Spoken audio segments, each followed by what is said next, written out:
আসসালামু আলাইকুম। বালা আছেন নি সকল আপনারা? আশা করি বালা আছেন। আমিও আলহামদুলিল্লাহ বালা আছি। কিন্তু এখন এই কয়েকদিন অবস্থা খুব বেশি খারাপ।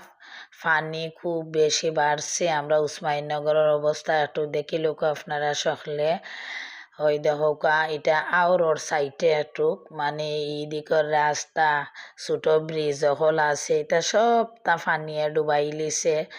আর আজ ঈদর পরের দিন মানে রাত তাকিয়া যে বৃষ্টি শুরু হয়েছে এখন পর্যন্ত মানে বৃষ্টি থামছে না। আমার কাছে লাগের যে যদি আজ রাত সারা দিন রাত বৃষ্টি হয়, সারা রাত যদি আজ বৃষ্টি হয় তে অবস্থা খুবই ভয়াবহ হইব। অনেকখানো বাড়ি ঘর সব তা ডুবাইলিরও মাইসের অবস্থা খুব খারাপ। আর আজকে সকাল কই দেখো আমরার বাসার খান্দাত মানে আজকে আমি গেইটর সামনে যাইতাম পারছি না মানে ওলা অবস্থা অন্ধকার সারা দিন অন্ধকার আসলো আর বৃষ্টি মানে খুব বিরক্তিকর অবস্থা আজকে লাগছিল। মানে একটু তো বার হইতাম পারছি না ঈদ উপলক্ষে তো কোনানো যাওয়া তো দূরের কথা। মানে মাইসর ফানির অবস্থা ঈদের গতি দেখলে আসলে মনটা খুব খারাপ হয়ে যায়। আজকে অনেক কানো মানে খবর পাইছি যে মানুষ বাড়িঘর সারিয়া মানুষ যাওয়াগে লাগবো।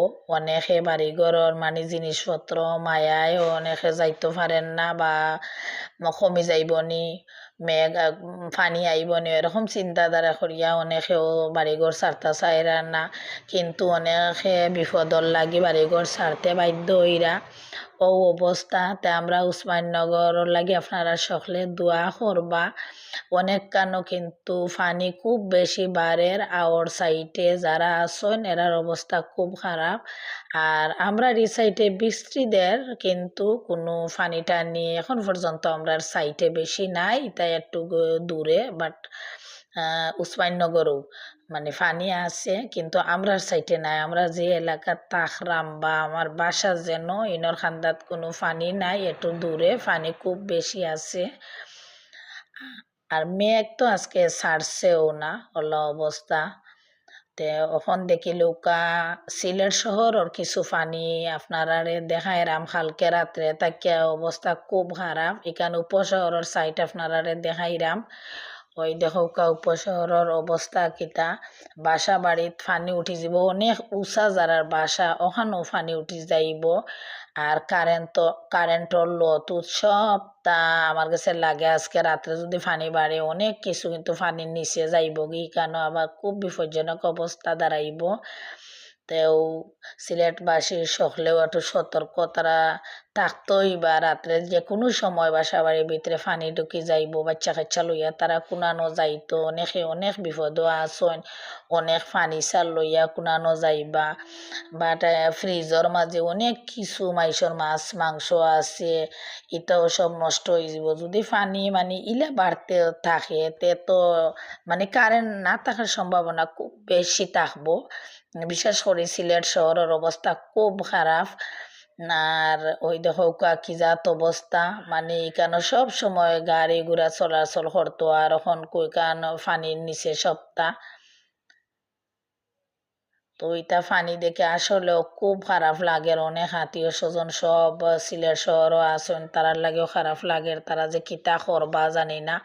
তো দোয়া করি আল্লাহ যেন পানিটা আজকে রাত্রের ভিতরে একটু কমাইলাইন আর মানুষের একটু শান্তি হয়। আর না হইলে মানুষের ঈদর যে আনন্দটা তারা আনন্দ করবো কিতা দূরের কথা, তারা পানির চিন্তায় তারা দিন রাত ঘুমন না।